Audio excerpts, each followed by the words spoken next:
The broadcast came at 3:17 a.m.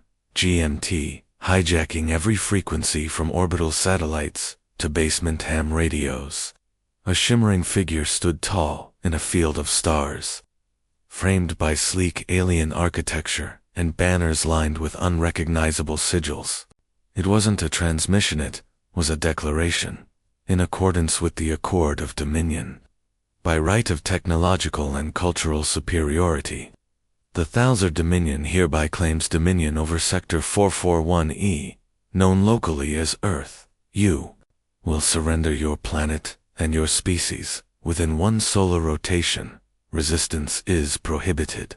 The message was cold, final. The universe had spoken and Earth was now its property. Most of humanity never saw it.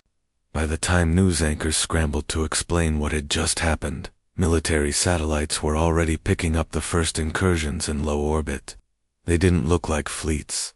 They looked like probes, maybe sensors, or something worse. At 5:40 a.m., a passenger plane over the Atlantic vanished without a mayday. At 6:02, the ISS went dark. At 6:17, 5 major data centers in Europe lost contact simultaneously. It wasn't a war, not yet. It was the preparation. The invasion didn't start with bombs. It started with silence. And then, it began. A column of plasma struck a mountain in Tibet, reducing 2,000 feet of stone to vapor. 10 minutes later, 3 cities reported power loss and visual disturbances in the sky. Governments scrambled for answers. Military command centers went to DEFCON 1, without even knowing who they were up against. But in a secure bunker beneath Colorado, someone did. Major Eleanor Rourke had seen classified files from Project Echo, heard whispers of signals intercepted. Years ago, messages between civilizations warning each other of one thing: do not engage. Sector 441E. Let the Deathworlders sleep. No one knew what that meant at the time. Now, someone had ignored the warning, and now they were going to find out why it existed. The Thouser had conquered 78 species in the last 900 cycles. They didn't wage war in the traditional sense. They erased resistance before it could form. They used surgical tactics, psychological subversion, and cultural annihilation. Once you knew they were coming, it was already over. But Earth was different. Their scouts reported uncoordinated military protocols, inconsistent planetary governance, and high levels of internal conflict. Easy prey, by their assessment. But beneath that chaos was something they had never faced before: unpredictability. A kind of madness only humans understood. When the first dropships landed in rural Siberia, they were expecting submission or scattered retaliation. What they got instead was an entire village that didn't run but waited, armed with old rifles, Molotov cocktails, and the same defiant rage that had once faced down empires. The Thouser commander who led that landing, and elite warrior, named Crave, was confident. He wasn't after glory. This wasn't supposed to be a war. It was supposed to be a warning. He ordered them to stand down in flawless Earth standard. The villagers didn't understand his words, but they understood his tone, and they answered with fire. One of the alien warriors was dragged into the snow, screaming in a language no one understood. He was buried under logs, rocks, and hatred. By the time reinforcements arrived, the ship was in flames. The villagers had vanished into the woods, and Kravzi had lost his first battle to farmers. Meanwhile, in a reinforced command tent in eastern Turkey, Rourke stood over a table filled with satellite feeds. "They're not fighting like invaders," she said to the group of generals and analysts. "They're testing us, probing, looking for weaknesses." "Do we respond?" asked one, already sweating in the dry heat. "We already have," she said, pointing to a small blinking red dot. The map shifted to reveal a strike team in the Amazon, SEALs, Delta Force, local militias. Even cartel operatives were cooperating, because when the sky starts hunting people, old enemies become allies fast. One by one, the red dots disappeared, not because they left, Because they were eliminated by noon, a new signal interrupted the Thouser frequency. A voice, human.com, dangerous, to the Thouser High Command. You declared war on the wrong planet. We are not diplomats. We are not negotiators. We are humanity. We don't run, we don't bow, and we don't lose. Silence followed. Across the galaxy, thousands of intercepted feeds translated that message in real time. And for the first time in Thouser history, doubt crept into the command chain. Somewhere in orbit, aboard the Dominion carrier, Zanvor Fleet Marshal Acritor watched as his tactical display flickered. He had dismissed the human response as bravado. But now, he couldn't ignore the numbers. Losses in ground operations were disproportionate. Resistance was uncoordinated, yet effective. And worse, the humans were adapting. Fast, double quotes, they have no planetary unity, said his second-in-command, eyes scanning the intel. But they share information at an absurd rate. Civilian networks are being used for tactical coordination. We believe they call it social media. Acritor blinked. They're organizing war through entertainment. Channels? Yes, Marshal. Memes are being weaponized. Misinformation is targeting our units. Civilians are overwhelming our automated drones with modified software. Acritor stepped closer to the screen, watching as a squadron of elite infiltration bots was disabled by what appeared to be teenagers armed with drones and laser pointers. This is madness. No, sir, the officer said. This is Earth. By nightfall, the Thouser fleet began receiving interference they couldn't trace. Their own language was being rebroadcast with distortion, altered to sound like mockery. Bow before your betters became, now you meet the better monsters. Suddenly, every city lit up not with fear, but fury. Protests turned into movements, neighborhoods into battalions. Children watched their parents take up arms and took notes.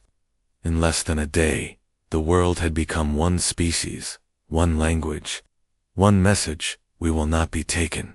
From the war-torn streets of Aleppo to the frost-bitten edges of Anchorage, from the dusty townships of Botswana to the neon alleyways of Tokyo. Humans stood their ground, not for governments or borders, but for survival.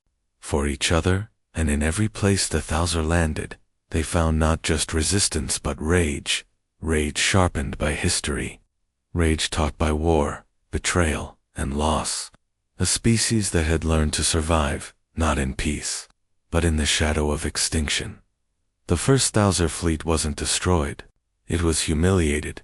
Footage of a single human soldier dragging a wounded alien officer across a battlefield went viral across the galactic net.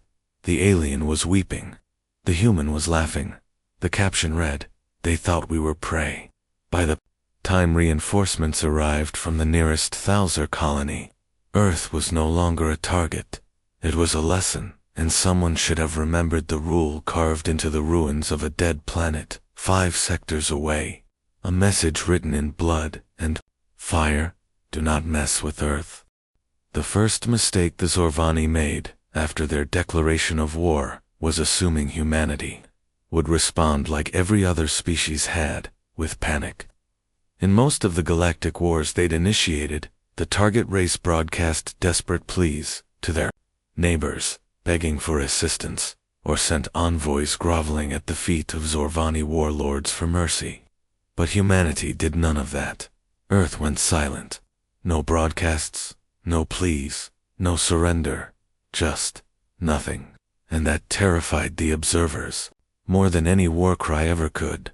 Captain Quarrel, commander of the Zorvani Second Fleet, reviewed the intercepted data with unease. His kind had fought for millennia perfecting the art of psychological warfare and planetary suppression. But Earth's response, or lack thereof, was unprecedented.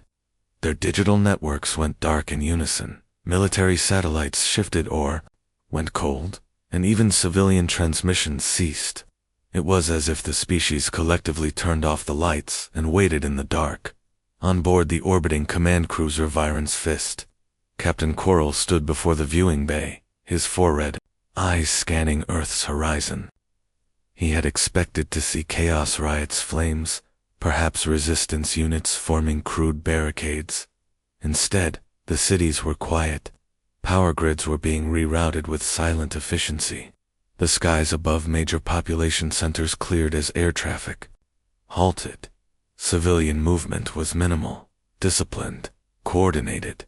Something was wrong. Terribly wrong, Commander, said one of his lieutenants, a younger warrior named Sirith. Our ground infiltration team reports resistance in multiple regions. Not heavy firepower but precise, surgical. Coral's eyes narrowed. Explain. They drop in, and then they die, sir, within minutes. Our squads haven't even had time to establish positions. The humans, they seem to know where we land. Every time. Intelligence leak. Coral asked, but he already knew the answer. No transmissions are escaping the fleet. No chance for local interception. They shouldn't know anything. Coral turned from the viewport and approached the holotable. Earth spun in its center, glowing blue and green, pulsing like a heart. He tapped it, zooming in on one red-dotted zone in what the humans called Eastern Europe. This zone. What was the mission? A stealth drop of 9 units, meant to secure forward outpost and disable local communications. Standard op. End result. 7 dead within 30 seconds. 2 unaccounted for. They may have attempted retreat, but the telemetry cut out. Our sensors indicate nothing. Coral exhaled, something like a growl escaping his throat. It's not luck. They've trained for this. But how? Sirith asked. We only announced war 3 days ago. They didn't need our declaration, Coral muttered. They've been preparing for war with us for years. On the surface, in the ruins of a shattered farmhouse in Ukraine, Staff Sergeant Lena Mercer adjusted the scope of her rifle. Her squad lay in the dust beside her, camouflaged, silent, breathing with the land. The alien pods had landed exactly where the satellites predicted. She'd picked off 2 of the 8 before they even touched ground. The rest, disoriented by Earth's magnetic field and oddly variable weather patterns, made easy prey. The last one tried to cloak itself and crawl into a ditch. Lena didn't even blink before sending a round through its cranial plates. It didn't scream, it just crumpled. She tapped her earpiece. Bravo went to command. Field is clear. Recommend a new kill box at coordinate grid Sierra Tango 91. They're adapting, but not fast enough. Copy that, Bravo 1, came the cold reply. We'll prep a burn net to bait their next drop. The line went dead. Lena didn't need long to realize what most of the military now accepted. This war wasn't new. The humans hadn't been caught off guard. They'd just been waiting too far above, in a meeting chamber aboard the flagship's grasp. The High Lord of the Zorvani Empire paced in agitation. Supreme Chancellor Tyrex, commander of the campaign, had never been bested in over 70 planetary invasions. His empire thrived on subjugation. The Zorvani were apex predators. In the galaxy, their fleets like metal swarms, consuming civilizations. They burned worlds into compliance. They didn't lose, but Earth. Earth was unraveling everything. Why haven't their allies intervened? Tyrex bellowed. The Terran Alliance has pacts with the Growl, the Hilarians, even the Fralic Sea. Where are their reinforcements? A tech priest, wrapped in bone-colored robes, replied. They won't come. Not because they don't care, but because they're more afraid of humanity than they are of us. What do you mean? Tyrex hissed. The priest hesitated. It's in the archives. From before first contact. The Hilarians attempted a covert scouting mission on Earth. Only one ship returned. Its AI core melted, its crew catatonic. The surviving captain wrote one word in her log before dying, and that word, run. Tyrex stared at him in disbelief. Meanwhile, Earth's retaliation escalated. Not with nukes, not with flashy energy weapons, but with precision and terror. Human forces began appearing inside Zorvani installations across the solar system. No dropships, no traces, just corpses or Zorvani guards with their throats slit.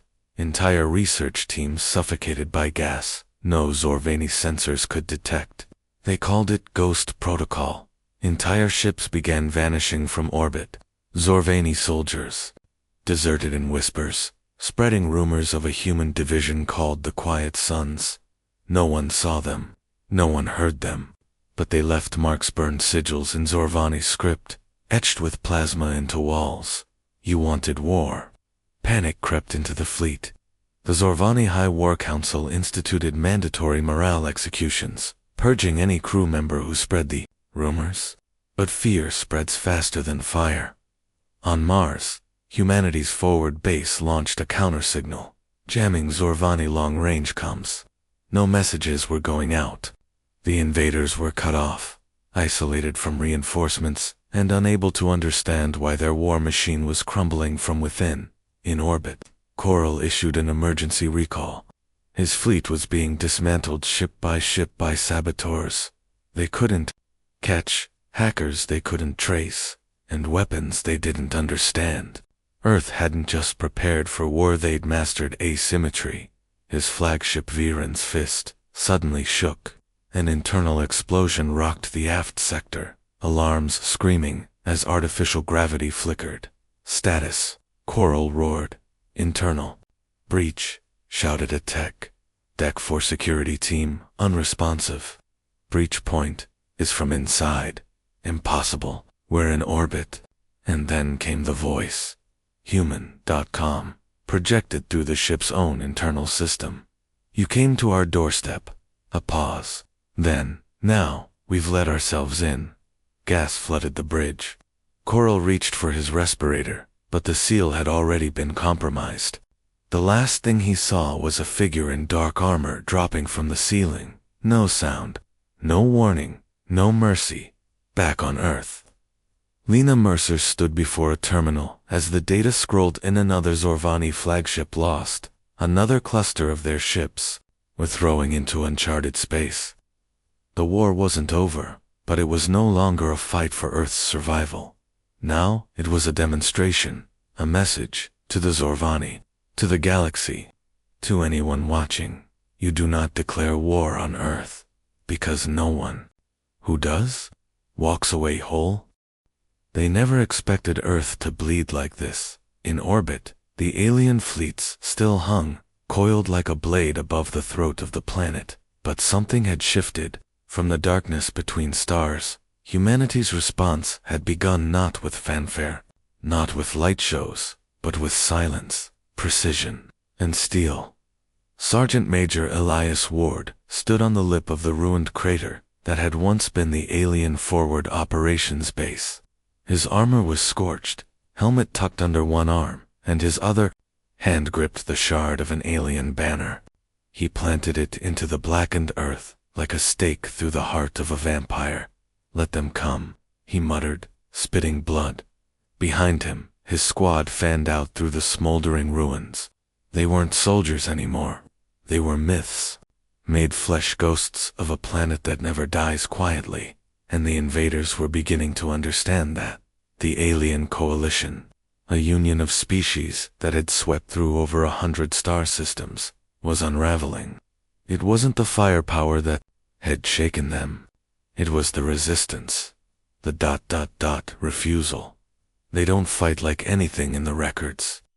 One of the alien commanders had transmitted before losing contact. They bait us. They bleed us. Then they vanish and leave our dead as warnings. They tried to call Earth primitive. They labeled us resource-rich, but technologically underdeveloped. A soft target. Now, the ones who had landed were whispering another word, Apex.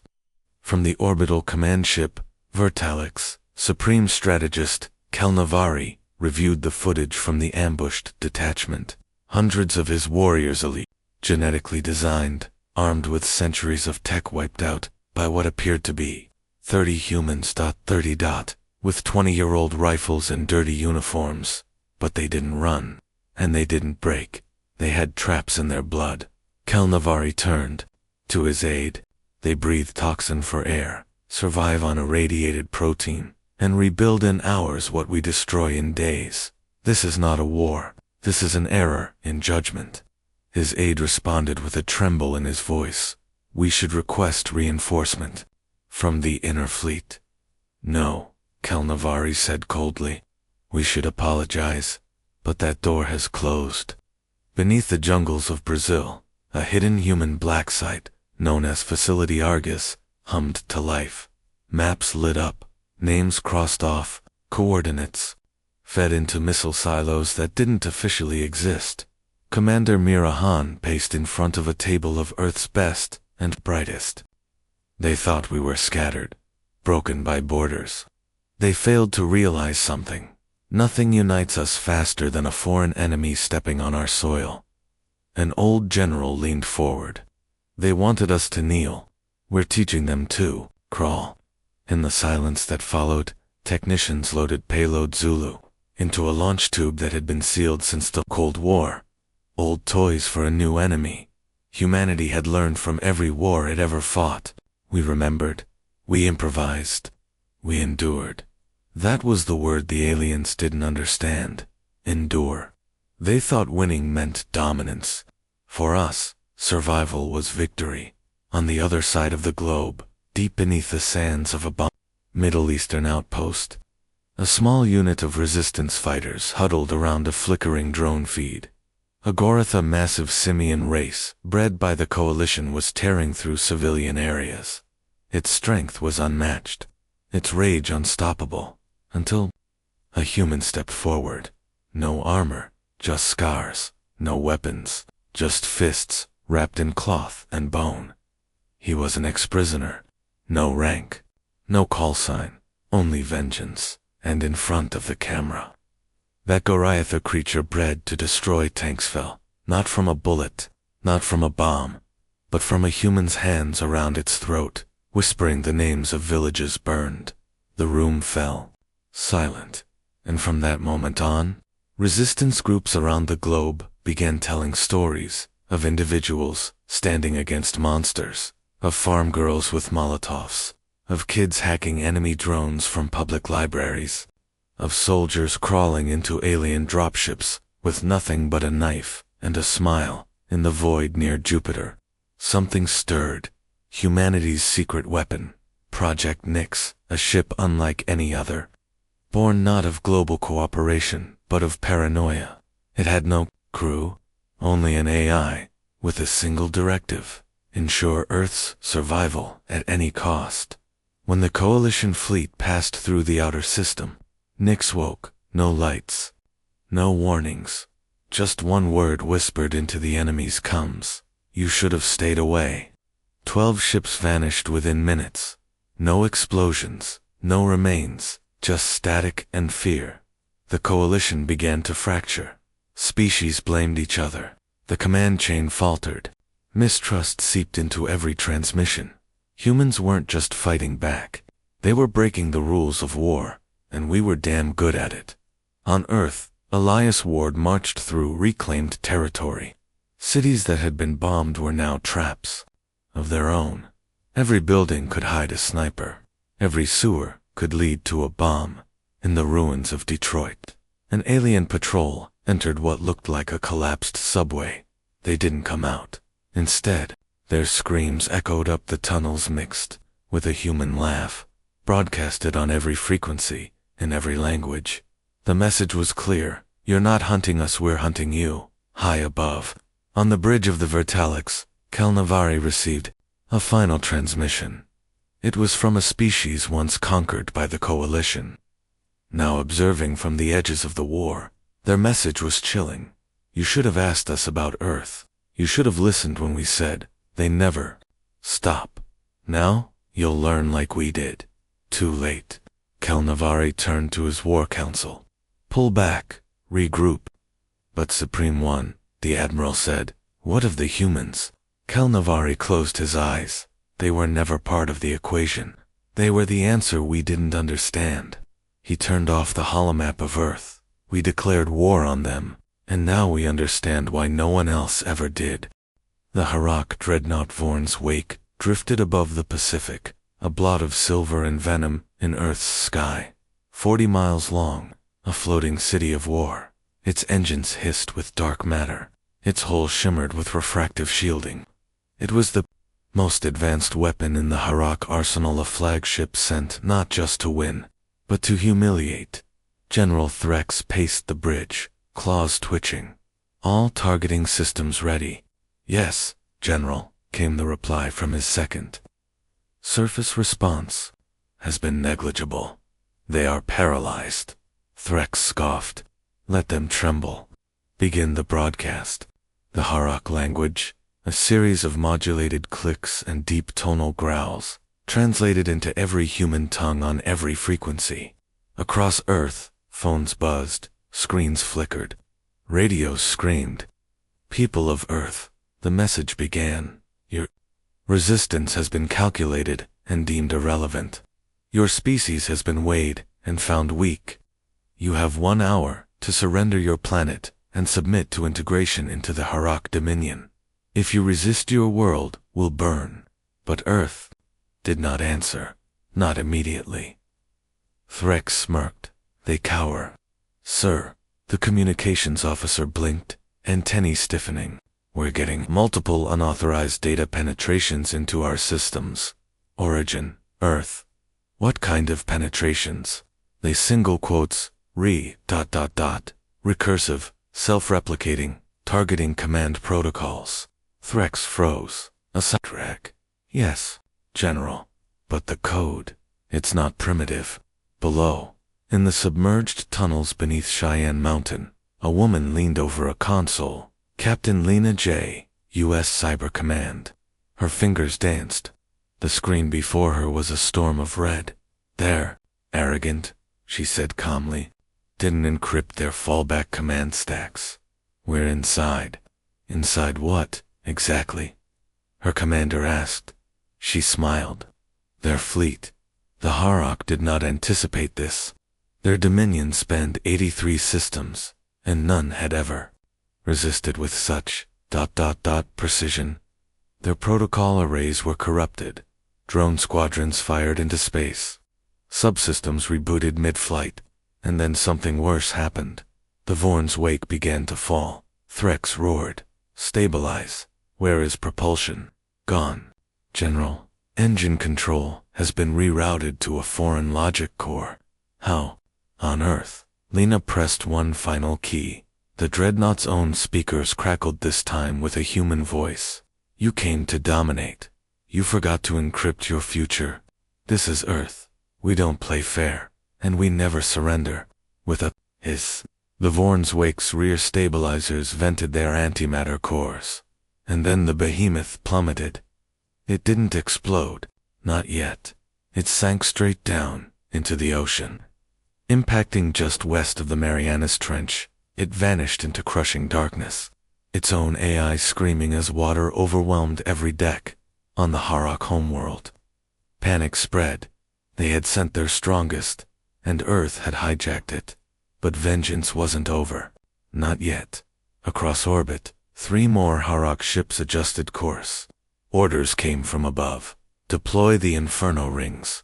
These were not standard weapons. These were ancient, built in the days when Harak still feared the dark.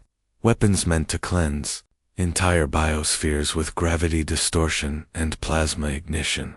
They would not just kill, they would erase, back on Earth. Aboard a stealth-class jet over the Pacific, Colonel Mateo Riggs reviewed the satellite feed. They're lighting the sky, the pilot murmured. What do we do? Riggs glanced at the cargo bay. Inside were 4 crates, marked only Titanus. Drop the Titans, he said. The plane's belly opened. The 4 crates plummeted into the sea.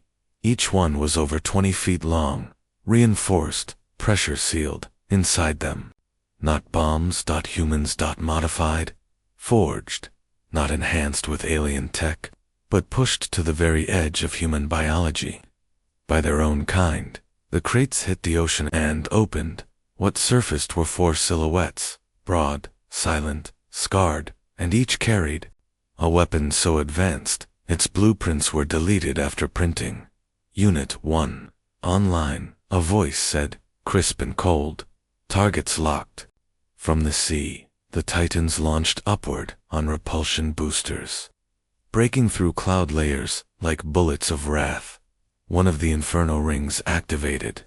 A fireball the size of Manhattan bloomed in orbit, but it did not reach Earth. A Titan flew straight into it, straight through it, and came out the other side, burning but alive, his plasma rifle roaring like thunder. He landed on the hull of the second Harak destroyer and tore a hole in it with his bare hands. Riggs, watching from orbit, Cams muttered, "Now they learn." The Titans didn't just fight. They made examples. Every kill was recorded, broadcast, uploaded to Harak channels. One soldier was seen throwing a Harak commander from a ship bridge into the vacuum of space, then hurling his own spine like a spear into the reactor core. Another painted the inside of a control deck red with nothing but a blade and a grin. It was artistic violence. By the time the fourth ship exploded over Australia, the Harak command fleet had gone silent in space. Silence as death, back on their homeworld. Harak High Command received the last visual feed from Earth. It was Colonel Riggs, standing beside the Titans. He said nothing, just stared into the camera. Hey, human stare. UNBLINKING. Unforgiving. And then he raised his hand and drew a line across his throat. The feed cut. The war was not over, but the Harak finally understood. Earth was not a planet you conquered. It was a trap you fell into, a graveyard you volunteered to enter. The silence over Earth's orbit was deceptive. Above the fractured remains of the Varuan fleet, the void shimmered with the twisted debris of war, shattered hulls, drifting armor plating, inert drones, still bleeding static electricity into nothingness. And amidst it all still standing was Earth's defense ring, battered, scarred, glowing red-hot in parts, but alive. Admiral Reza stood at the forward observation window of the Orbital Command Station Aegis Apex. His uniform was torn. At the collar, soot streaked one side of his face, and a dull throb pulsed at the base of his skull. But he was smiling. Behind him, the comms officer's voice cracked through the static. "Sir, the last Varuan command ship just blinked out. No drive signature, no distress beacon, just gone." Reza nodded.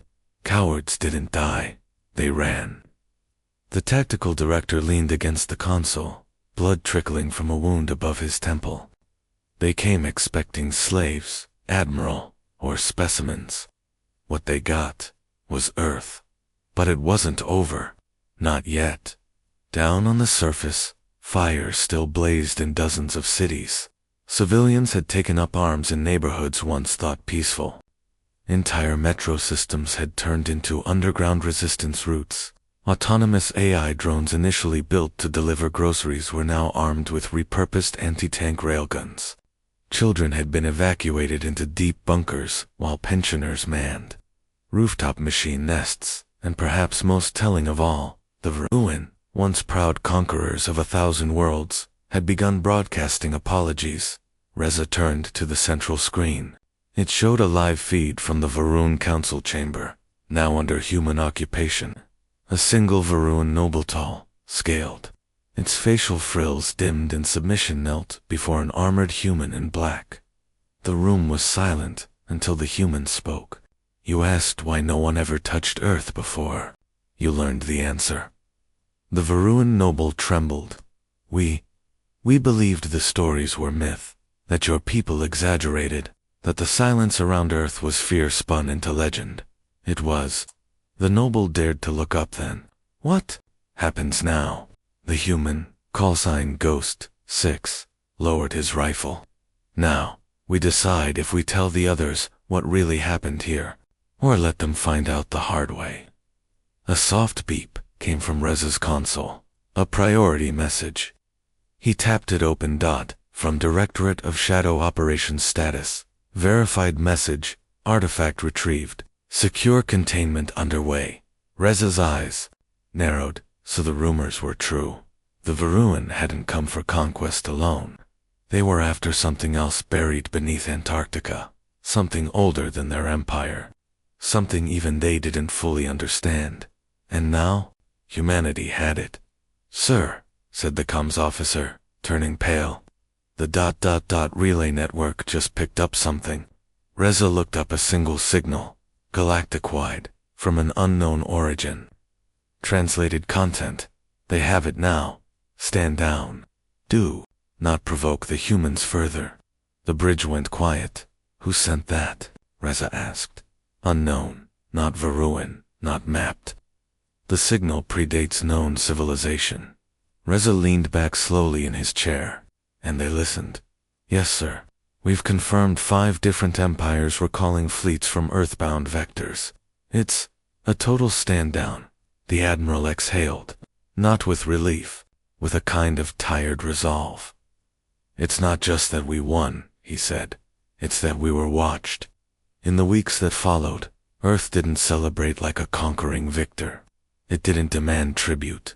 It didn't launch preemptive attacks. It didn't even brag. It rebuilt it, mourned its dead, honored its defenders, helped the Varuan prisoners who surrendered, and then quietly resumed what it had always done, innovating, adapting, and surviving. But something had changed. A new banner was raised, not of dominance, but of deterrence. One emblazoned with a single phrase: "This world is not yours." And, far across the galaxy, where ancient species gathered in secret, under black suns and fractured moons, the verdict was unanimous. Earth was now a specter in the stars. A name whispered between Imperial admirals, coded into navigation warnings, etched onto space station walls: "Do not engage." For once, they all agreed, not because humanity was perfect, but because when death came for Earth, Earth stood up and taught death what fear really meant.